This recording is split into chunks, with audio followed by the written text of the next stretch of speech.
네, 오문범의 좀 오늘도 우리 부산 지역의 소식들 좀 꼼꼼하게 짚어보는 시간 가져보겠습니다. 부산 YMCA 오문범 사무총장님 모셨습니다. 안녕하세요. 안녕하십니까. 네, 안녕하십니까. 네, 총장님 이 노래랑 너무 딱 잘 어울리는 계절에 오셨네요. 감사합니다. 자, 오늘 첫 소식은요. 지난 4일 이재명 대통령의 시정연설 관련 소식부터 짚어보려고 합니다. 역대 최대 규모의 예산 편성, 또 AI 시대를 여는 첫 번째 예산, 뭐 이런 의미 부여도 좀 있었던 시간 같거든요. 예, 내년 정부 예산이 올해 673조 대비로 한 8.1% 늘어서요. 네. 역대 최대 규모죠. 728조 원. 뭐 사실 머리로는 상상이 잘 안 되는 돈이긴 한데 어쨌든 내년 예산안을 설명을 하면서 AI 시대를 열기 위한 투자폭을 확대한다. 이런 내용 발표가 있었고요. 또 AI 선도국가라고 하는 표현을 통해서 새로운 먹거리를 만들기 위한 투자다. 이렇게 이제 좀 강조하는 그런 포인트도 있었습니다. 예. 사실 지금 세계는 AI 시대라고 볼 수 있겠죠. 뭐를 이용하시든 활용하지 않으시든 상관없이 모든 이슈들을 이 AI라고 하는 것이 인공지능이라고 하는 것이 거의 뭐 주도하고 있는 그런 시대인데 그러다 보니까 이 주도권을 가지기 위한 쟁탈전도 아주 심하게 벌이고 있습니다. 유수 글로벌 기업이라고 할 수 있는 뭐 구글, 오픈 AI, MS는 뭐 말할 것도 없고요. 또 제조 기반을 가지고 있는 뭐 삼성이라든지 SK 하이닉스 같은 경우에도 이번 에이펙 때 그 젠슨 왕이 와가지고 네. 뭐 깐부 이런 얘기들도 있고 뭐 치킨 해동도 하면서 갑자기 엔비디아에 대한 인지도도 확 올라가고 네. GPU 원래 그래픽을 하는 건데 이 GPU에 대한 관심도도 꽤 올라가지 않았습니까? 그래서 26만 장을 어쨌든 확약을 받으면서 정부분을 포함해서 여러 가지 이슈가 되고 있는데 결국 시대에 뒤처지지 않기 위한 투자 또 예산을 확보하는 것은 저는 뭐 좋다고 생각을 합니다. 이외에도 이제 저소득층 생계급여를 비롯한 복지 분야에 대한 예산 폭도 대폭적으로 늘리고 있고 국방 예산 또 지방 균형 발전과 같은 여러 분야에 대한 이제 투자 계획들을 이번 예산안에 포함을 했다 이렇게 발표를 했죠. 물론 이제 일부에서는 우리 지금 재정 상태가 여전히 좋지 못한 상황이고 또 대미 투자도 해야 되는 상황이잖아요. 그래서 이제 그런 여러 가지 여건들을 고려해 보면. 지금 이렇게 무리하게 투자 계획을 세우는 것이 뭐 투자하는 건 맞는데 이렇게 무리하게 하는 것이 맞느냐라고 하는 반문의 목소리도 있는데 결국 뭐 그 성과를 가져와야 되고 또 새로운 도약을 위한 예산을 투입해야 된다라고 하는 것은 뭐 반론을 제기하기 어려운 부분들이 있으니까요. 결국 그 성과에 대한 몫은 정부의 몫이 될 테고 새로운 도약 적재적소의 투자 또 이런 예산을 확보하는 것은 저는 뭐 필요한 부분이라고 생각이 좀 들었습니다. 예, 지방 입장에서는 내년 예산안 중에 균형 발전과 지방 우대 재정 확대 부분이 눈에 띄는 점인데 이 예산안도 내용이 상당한데 우선 좀 정리를 해주실까요? 예, 일단 이재명 대통령이 수도권 1극 체제 극복이 필요하다. 이제 얘기는 뭐 선거 때부터 계속 해왔던 이야기고요.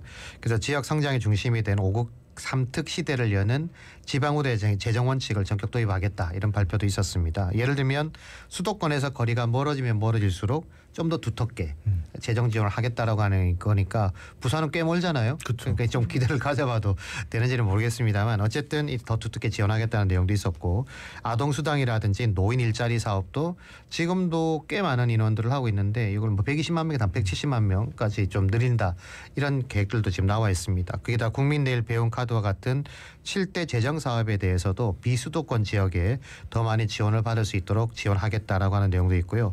또 인구 감소 지역 주민들에게는 월 15만 원에 이제 말하자면 기본소득이죠. 이것을 지급한다라고 하는 그런 내용의 발표도 있었습니다. 또 지방 정부가 자율적으로 운영할 수 있는 포괄 보조금이라고 하는 게 있는데 이것도 이제 3배 이상 확대해서 지방 국권을 강화하겠다라고 하는 부분도 있는데요. 현재는 이 포괄 보조금 규모가 약 3조 8천억 정도 되거든요. 근데 이거를 10조 6천억 약 3배 정도를 이제 정확하게 늘리게 되는 건데요. 일단 늘어난 예산만큼 이 뭐 초강력권 권역별로 묶어서 하는 사업에 대해서는 뭐 인센티브도 부여를 하고 지역 간의 어떤 특화 산업을 연계한다든지 자원을 공동 활용하는 것도 촉진해서 시너지를 더 높이겠다 이런 내용도 나와 있습니다. 이 포괄 보조금이 확대된다고 하는 게 좀 의미가 있는 건 말 그대로 포괄 보조금은 목적이 지정되지 않은 거거든요. 보통 이제 보조금, 국가 보조금 같은 경우에 특정 일반 보조금으로 나뉘게 되는데 이것들은 이제 목적이 정해져 있습니다. 그리고 이 지원하는 지원부처가 내용을 다 확인하게 돼 있거든요. 용도에 맞게 사용되고 있는지. 그러니까 이게 사업이 특정돼서 사용하니까 지역이 뭘 하고 싶어도 이게 용도에 어긋난 할 수가 없는 거잖아요. 그런데 포괄보조금은 거기에 비해서 이제 어떤 블록으로 지정을 해서 좀 자유롭게 사용할 수 있는 게 있으니까 예. 아무래도 좀 유리한 측면들이 있는 거죠. 지금은 한 200여 개 사업에 24개 포괄보조 사업을 진행을 하고 있는데 네. 이게 3배로 늘어나니까 훨씬 더 이제 좀 투자할 수 있는 여건들은 나아질 수 있지 않겠냐라고 하는 거고 그런 부분에서는 파이도 커지고 예. 또 하니까 좀 유리한 부분이 분명히 있겠죠. 예. 네. 그리고 또 눈에 띄는 것 중에 하나가 지방 거점 성장을 위한 예산 이게 10조 원 가량이 느는 것 같더라고요. 여기에도 네네. 여러 분야가 포함되어 있는 것 같던데 이 부분도 좀 짚어주시죠. 일단 관련 예산이 19조 원에서 29조 2천억 원, 정확하게는 10조 2천억 원 정도가 이제 늘어나게 되는데요. 네. 예. 주요 사업을 보게 되면 거점 국립대를 집중 육성하겠다라고 하는 내용 나와 있고 서울대 10개 만들기 뭐 이런 네네. 이제 그런 맥락이겠죠. 또 지역 주력 산업을 지원한다. 또 농어촌 기본소득 시범 사업도 한다. 그리고 지역 필수 공공의료를 확대하겠다라고 하는 내용들이 핵심 사업으로 지금 나와 있습니다. 거점 국립대 육성 사업은 한 4천억 원 정도가 그동안 지원됐는데 네. 9천억 원으로 약 2배가 조금 넘는 그런 규모로 이제 늘어나게 되는데요. 이 거점 국립대가 지역에 있는 전략산업 이런 거와 연계를 해서 학부에서부터 이제 대학원, 연구소까지 네. 그러니까 이제 박사후 과정도 포함되겠죠. 이제 이런 과정들을 패키지형으로 이제 지원을 하고 예. 거점 국립대만 지금 집중 지원을 하게 되면 아무래도 주변에 있는 나머지 대학들에 대한 경쟁력 여기에 대한 우려의 목소리도 있지 않습니까? 그래서 이제 거점 국립대를 포스트에 두고 나머지 이제 국립대 아니면 또 사립대, 지방 사립대들을 엮어서 이제 네트워크를 구축하도록 유도한다. 이런 내용들이 이제 포함되어 있습니다. 그래서 이제 거점 국립대 중심으로 지역 대학과의 이제 상호 협력 관계를 넓혀 나가겠다 이런 내용인데요. 네. 저는 개인적으로 그런 생각이 들더라고요. 4.9천억 하면 굉장히 많은 돈 같지만 서울대학에 지금 1년 연간 투입되는 게 한 4천억 정도 되거든요. 예. 그러니까 그래놓고 보면 아직은 적은 규모다. 그러네요. 물론 이제 한 번에 이걸 뭐 몇 조 원씩 늘리긴 쉽지 않겠습니다만 이걸 올해 내년 예산을 필두로 해서 이 정부가 있는 동안 꾸준하게 예산을 꾸준하게 확대해야 예. 지역 대학들에 대한 경쟁력도 높아지지 않겠냐는 생각이 우선 하나 들었고요. 또 하나가 이제 조선이나 에너지, 첨단 산업과 같은 지역 전략 산업을 기반으로 해서 R&D 그리고 클러스터를 조성하는 데에 이게 기존의 3천억 원에서 1조 원으로 이것도 거의 3배 조금 넘는 규모로 확대를 한다는 겁니다. 특히 이제 조선 또 방산의 중심지가 동남권이라고 볼 수 있는데 네.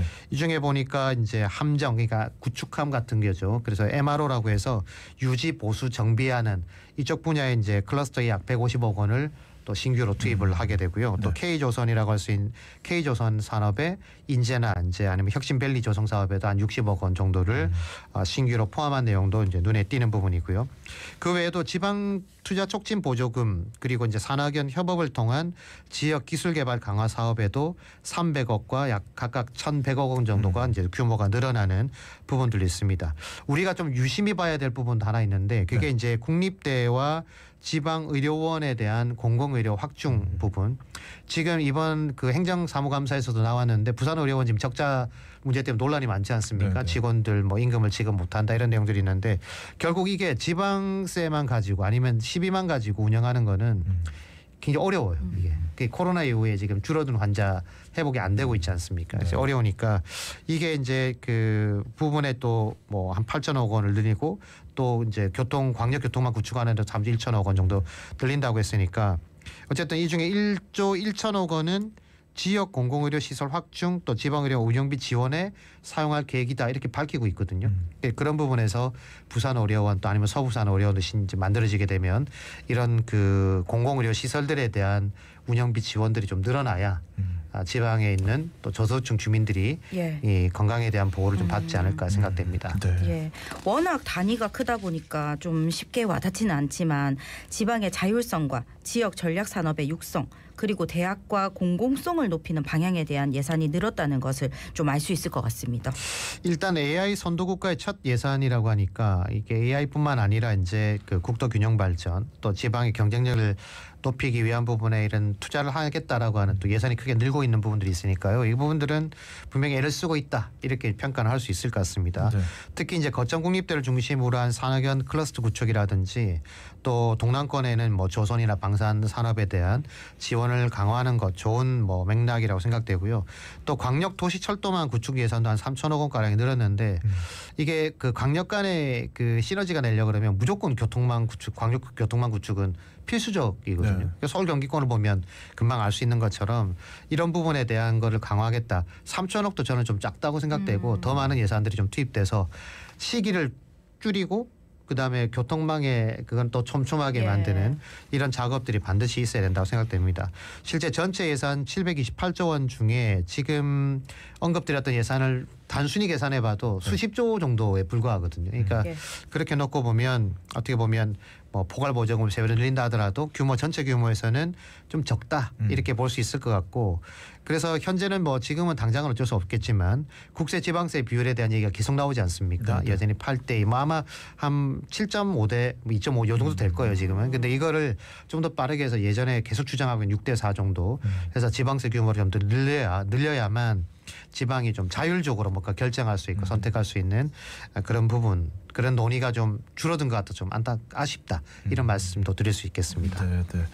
자, 지방의 자치권, 지방 뭐 재정 분권 이런 이야기 할 때 항상 뒤따라오는 이야기가 투명성이지 않습니까? 네네. 최근에 또 일부 지역 대학에서 뭐 교수들이 부적절하게 예산 집행을 했다 뭐 이런 논란도 있었어서 이 부분도 좀 한번 짚어주신다면. 이게 좀 복잡할 수도 있고 이게 좀 그럴 수 있는데 지금 이제 그 지역 인재 양성을 위한 그 지방대학 지원 국가 재정 사업이라는 게 있거든요. 네. 있었거든요. 그게 RIS라고 하는 사업이었어요. 지금은 이제 거기다가 그 혁신 사업까지 붙여서 라이즈 사업으로 사업. 이렇게 운영이 되고 있는데요.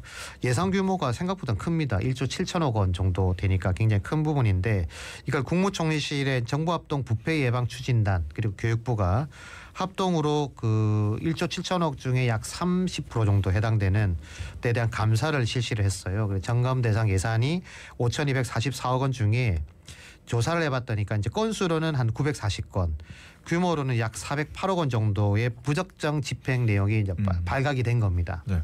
그러니까 사례를 보면 좀 어이없긴 합니다. 솔직히 말씀드려서 뭐 개인 휴대폰을 구입했다든지 뭐 네네. 무선 청소기를 구입했다 예. 이런 개인용품을 산다거나 또 아니면 일종의 뭐 백턴 같은 거죠. 짬짬이 계약을 한다거나 또 뭐 가족이 있는 회사의 그 물품을 산다든지 이 수의 계약으로 예산을 돌리는 경우 이런 경우도 있었다고 하니까 이 뉴스를 딱 접하면서 제가 그런 생각이 들었어요. 야 이게 국비가 아무리 눈먼 돈이라고 하더라도 이렇게 어이없는 이런 그 부적절한 사용을 하나 이런 생각이 우선 하나 들었고 그래서 이제 지역 인재를 키우려고 했더니 자기들 뭐 호주머니만 채우는 이런 좀 사실 자격 미달의 일부 교수들 때문에 이런 그 비판의 목소리를 듣게 된다라고 하는 것도 좀 당연히 이건 비판받아야 될 부분이라고 생각되는데 근데 이 소식을 전하면서 이제 이걸 지역 대학 이라고 이렇게 표현을 하니까 지역 대학만의 문제일까를 사실 생각해 볼 필요도 있는 거거든요. 예. 사실 뭐 국가 재정을 지원받는 국책 사업이 얼마나 많습니까? 근데 그런 사업들을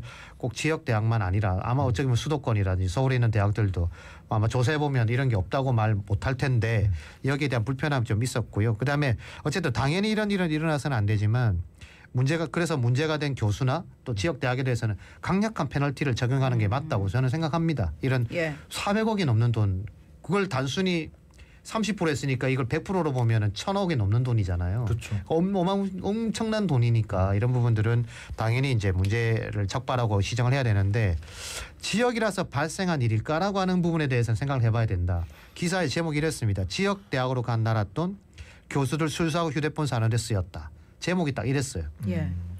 이러면 이제 지역이라고 하는 거에 대한 또 지역 대학이라고 하는 것에 대한 경쟁력에 대한 의문도 가질 수밖에 없을 거고 인구 절반이 수도권 사는데 거봐 지역에 돈 주면 이런 문제가 생긴다니까 그러니까 지방세를 늘려야 된다고 말할 때 늘 비판의 목소리가 나왔던 게 너희들 투명해? 역량이 있어? 이런 비판이었단 말이죠. 그러니까 이럴 때 이런 내용들의 기사들이 당연히 지적돼야 되지만 또 이렇게 어떻게 보면 자칫 오해할 수 있는 이런 제목과 기사 내용들은 좀 유의를 해야 된다. 맞아요. 이런 말씀도 함께 드리고 싶습니다. 말씀 들어보면 지역만의 문제가 아닌데 이거를 지역에 초점할 필요가 전혀 그렇죠. 없다 이런 예. 말씀이신 거죠? 네. 네. 자, 이어서 다음 소식 살펴보겠습니다. 부산시의 외국인 유치 관련 기사가 많은 데에 부산으로 이주하는 외국인은 계속 증가하지만 정작 이들에 대한 지원은 타 시도에 비해서 열악하다고요? 이 부산으로 이주하고 있는 외국인 수가 계속 증가세를 보이고 있습니다. 물론 코로나 시기에는 조금 주춤한 부분들이 있었는데 네. 2023년 기준으로 보니까 이때도 이제 그 전년도보다 수천 명이 좀 늘었더라고요. 그래서 83,401명이 현재 그 2023년 기준으로 지금은 더 늘었겠죠. 예. 이제 거주를 하고 계신데 비율로 보면 전체 인구 대비로 2.49% 정도를 차지하고 있습니다.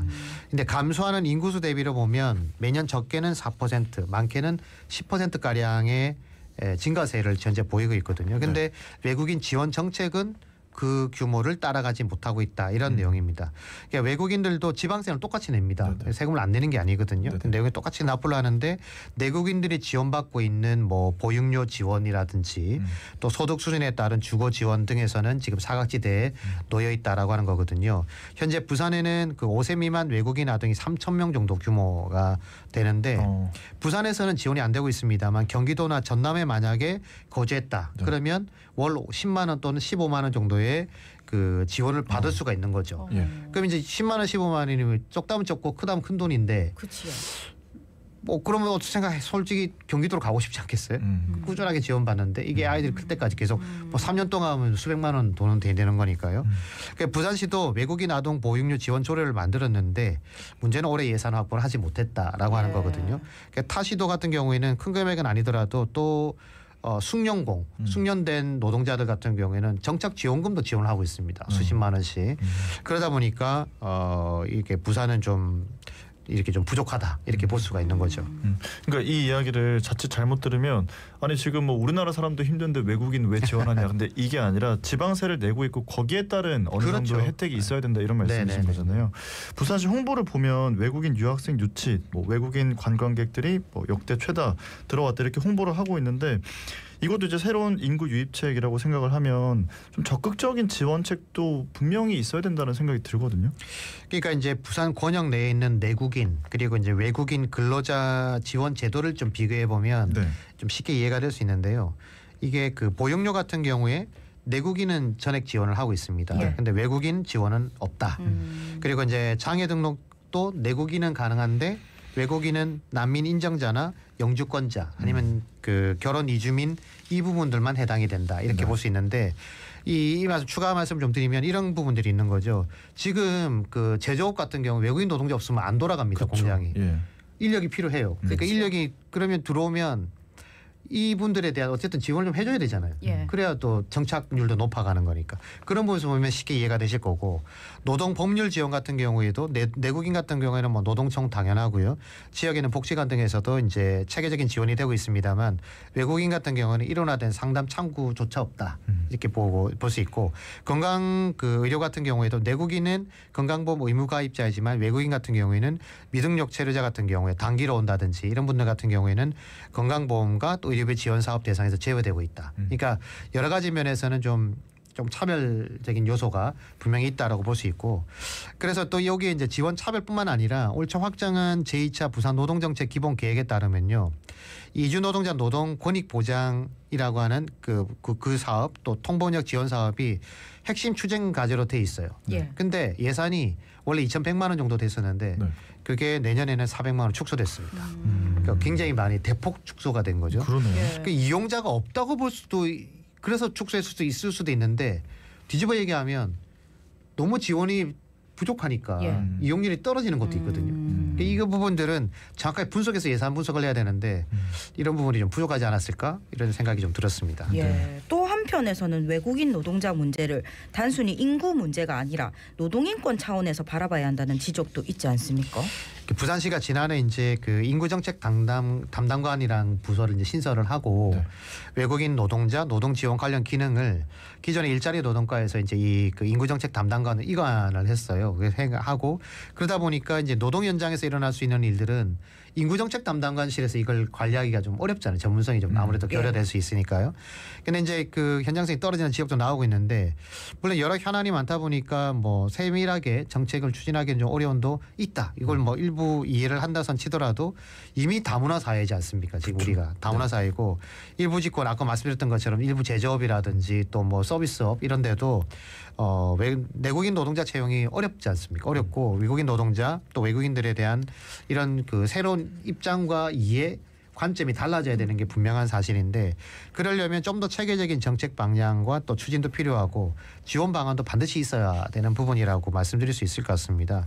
내국인 관점에서 외국인에 대한 여러 시각들이 분명히 있을 수는 있겠습니다만 우리가 해외로 나가보면 알 수 있잖아요.